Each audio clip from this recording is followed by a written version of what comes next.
La reforma energética aprobada en 2013 abrió la posibilidad a la participación de la industria privada en un sector que durante 70 años permaneció cerrado y bajo el monopolio de la paraestatal Petróleos Mexicanos. En medio de posiciones encontradas al interior del Congreso de la Unión y de la clase política en general, la prensa internacional aplaudió la medida.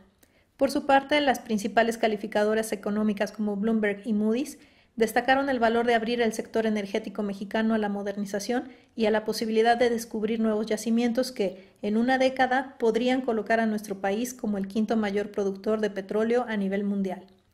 Hoy, a 4 años de la aprobación de la reforma, la empresa Sierra Oil and Gas es la responsable del primer gran hallazgo en la materia. Como parte de las licitaciones de la Ronda 1.1 que se adjudicó la compañía liderada por el venezolano Iván Sandrea, se descubrieron en el pozo Zama 1, ubicado en el Golfo de México, reservas cuyo volumen se estiman entre los 1.400 y 2.000 millones de barriles de petróleo crudo equivalente.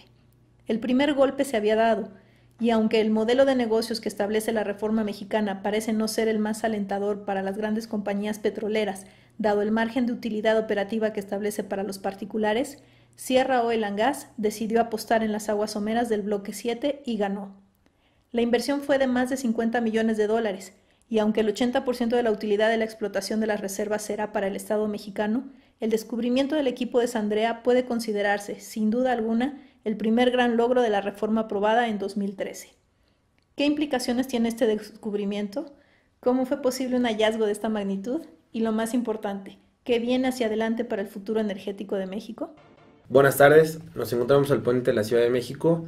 Esta es la quinta entrega de nuestro programa Políticamente Incorrecto, un espacio sin censura y sin línea mediática, donde abordamos temas de la agenda nacional e internacional. Me encuentro con Juan Iván Peña Neder y con Iván Enríquez Barragán, y en esta ocasión traemos a la mesa de análisis el tema de la reforma energética y el descubrimiento del yacimiento Zama 1. A partir de la aprobación de la reforma energética en 2013 y la división de opiniones y de posturas al interior del Congreso, vino un debate posterior sobre el éxito o no, o el éxito o el posible fracaso de la reforma energética. Pero este descubrimiento vino a corroborar que se están dando los primeros frutos de lo que es la participación de la industria privada en el sector.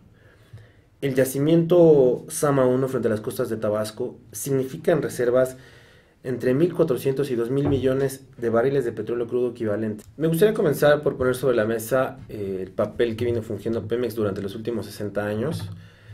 Y esta parte de luces y sombras que vinieron a partir de la falta de la inversión en el terreno.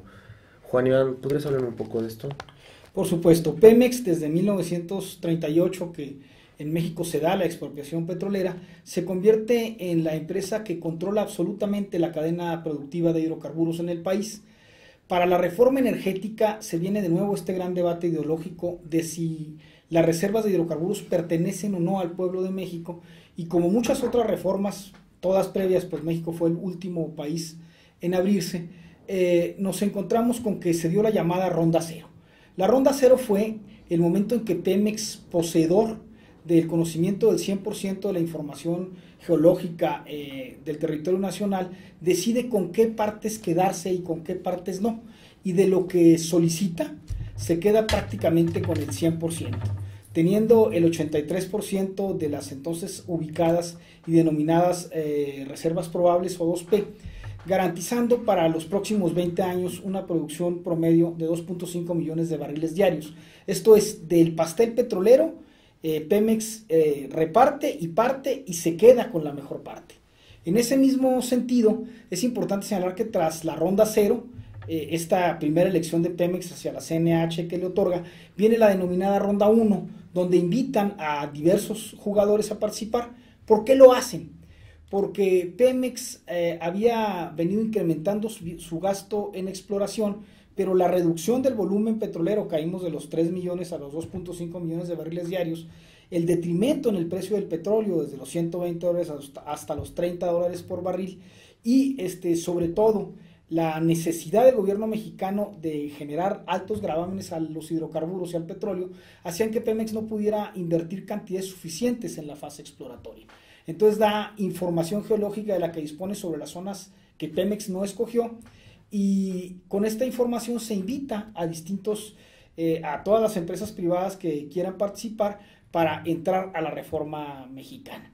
Es muy importante señalar que durante 1997 se han gastado 3.100 millones de dólares en gasto exploratorio y para el año 2013 están gastando 20.500 millones de dólares en gasto exploratorio. Esto es, el incremento en monto era muy alto y el detrimento y la capacidad de gasto de Pemex venía hacia abajo. En cualquier empresa sana era urgente invitar a un socio capitalista y hasta eso, hacia allá tendía la reforma, pero lo hizo con bastante ineficacia según nuestro criterio en esta primera etapa. Claro, y la dependencia del gasto público de los ingresos petroleros también fue un factor que jugó ahí un papel determinante, ¿no? En esta imposibilidad de reinvertir, en tener tecnología, en tener la capacidad para explorar y descubrir. Iván, pero a mí me gustaría también conocer un poco la parte de... La reforma energética representa un avance extraordinario, estamos viendo los primeros resultados, pero parece que es una reforma limitada también, ¿no? Parece que hay una parte y una carga impositiva que limita la participación de los grandes jugadores, las grandes empresas petroleras. Sí, al momento de abrir las rondas, las licitaciones, el gobierno, la Comisión Nacional de Hidrocarburos, estableció mínimos para licitar, es decir, todo el mundo participaba, los que compraban los derechos para la licitación, para la información, y tenían que cumplir mínimamente con lo establecido por la CNH, que rondaba el 60% de la operación. Sin embargo, en la ronda 1 resulta una empresa como Sierra Oil and Gas, una empresa mexicana constituida con capitales extranjeros en alguna parte, pero con un componente muy importante que es especialistas en el área de explotación y financiera de la explotación de petróleo. Entonces, lo que hacen es, en función de su conocimiento muy puntual de esta apertura mexicana y de la geología y de su experiencia geológica, pues hicieron la mejor oferta y se quedaron con varios campos. Entre ellos el Zama 1. A pesar de las pocas probabilidades que pronosticaba, ¿no? A pesar de las pocas probabilidades, porque en esa zona se pronosticaba, según los documentos, el 22% de éxito en la búsqueda del petróleo, ¿no? En la carga impositiva, por ejemplo, en el caso de México, Petróleos Mexicanos paga al gobierno el 60% de su utilidad. Si lo comparamos con Brasil, paga el 33% de su utilidad. Sí, es una carga muy fuerte. Y ya que tocaste ese punto, ¿quién es Sierra Oil and Gas? ¿Quién es este nuevo jugador que vino a desempeñar un papel determinante en esta ronda 1? Sierra Oil and Gas no puede entenderse sin su director general, Iván Sandrea, que es el hijo de un ingeniero petrolero graduado en la UNAM, venezolano de origen, que había tenido cargos importantes en Intelligence Energy, había sido también geólogo de British Petroleum y había trabajado como director general de estrategia de mercado de la noruega Statoil. Iván Sandrea es un hombre que conoce el mercado petrolero y que entiende perfectamente las complejidades de una apertura en América Latina y más tratándose de la apertura mexicana con esta enorme sensibilidad política de todos los actores. Iván Sandrea encuentra mecanismos para fondear su empresa, lo hace con éxito y se va convirtiendo en un jugador a nivel de cancha superior a los grandes jugadores, porque para una empresa como Sierra Oil, que se convierte de operador a dueño de un porcentaje de la utilidad, pues parece muy rentable la reforma mexicana, no así para los grandes inversionistas, como lo decía Iván, que están acostumbrados a índices de utilidad mucho mayores. Esto es, la reforma mexicana tiene que encontrar en jugadores como Sierra Oil a sus pares, porque entienden la condición ideológica del país y entienden también las posibilidades de la ventaja financiera del país. Sí, justo tocaste un punto que quisiera retomar un poco, Juan Iván. Esta parte de la carga ideológica, que todos fuimos testigos durante los debates al interior del Congreso, dividió las posturas entre la izquierda y la derecha de nuestro país.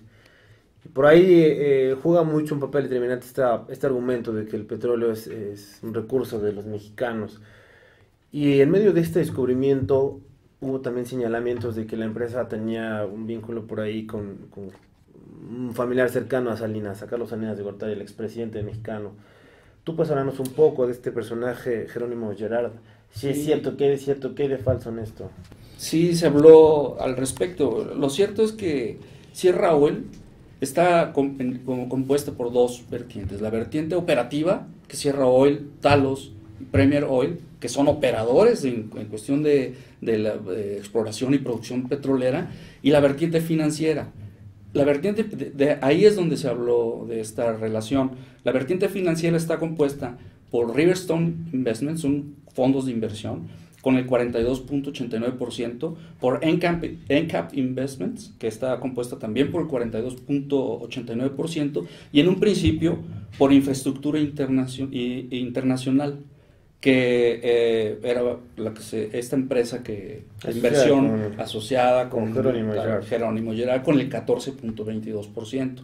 Posteriormente, en 2015, encuentran esta gran fondeadora BlackRock Internacional, que compra Infraestructura Internacional. Entonces es una empresa internacional dedicada al tema. Lo cierto es que no hay influencia de ningún político de ningún país, ¿no? Pero lo cierto es que ya no hay ningún vínculo que pueda ahí opacar que es un verdadero logro de Sierra Oil and Gas. Pero la realidad es que el vínculo ni siquiera era buscado. Finalmente era una empresa de inversión, claro, que se dedicaba a fondear, y fondeó con el 14.22 y después entró otra empresa y compró. Sí, hay que decirlo, Sierra Oil and Gas le apostó a la zona, a pesar de las pocas probabilidades, como lo señalabas, Iván. Y queremos compartir también con ustedes un análisis de nuestro colaborador Luis Alberto García, quien les va a explicar un poco esta parte de la distribución de los pozos exploratorios a lo largo del Golfo de México. En la siguiente imagen se muestra la localización de los pozos exploratorios en aguas del Golfo de México. En Estados Unidos hay más de 54,000 pozos en aguas someras. En el lado del Golfo de México, en aguas mexicanas, Pemex solo tiene 5,000 pozos según la Comisión Nacional de Hidrocarburos. Bajo estas condiciones naturales, geológicas y bajo la operación de las empresas petroleras en Estados Unidos se mantiene como el primer productor de petróleo crudo con más de 14 millones de barriles diarios en producción. La Comisión Nacional de Hidrocarburos reporta tan solo 5,000 pozos en aguas mexicanas. Es de reconocer que la región del Golfo de México comparte condiciones geológicas similares. Bajo estas condiciones naturales y otras de organización del sector energético, Estados Unidos hoy es el primer productor de crudo a nivel mundial, con más de 14 millones de barriles de crudo equivalente diarios. México ocupa el 11º lugar con menos de 2 millones de barriles de crudo producidos diariamente. Por lo cual queda claro que en aguas del Golfo de México aún quedan hidrocarburos por encontrar. Bien, pues para cerrar este interesante tema que da para mucho, la reforma energética sin duda ha sido un asunto que ha polarizado las opiniones al interior del país, en algunos casos con argumentos válidos y en otros con tintes políticos, desafortunadamente. Lo que es cierto hoy es que estamos viendo los primeros resultados positivos de la reforma y estamos ya con un paso adentro en la modernización del sector petrolero del país. ¿Algún comentario final por parte de ustedes? Sí, yo decir que lo que ha sucedido en México es muy bueno para los mexicanos, insisto, no parecía que la gran industria fuera a sumarse, es difícil que lo haga con estas reglas que limitan tanto la participación privada, a diferencia de lo que sucede en otros países. El descubrimiento del yacimiento gigante viene a demostrar que la iniciativa privada es capaz de encontrar con mayor propensión cosas que quizás las burocracias establecidas no lo hagan.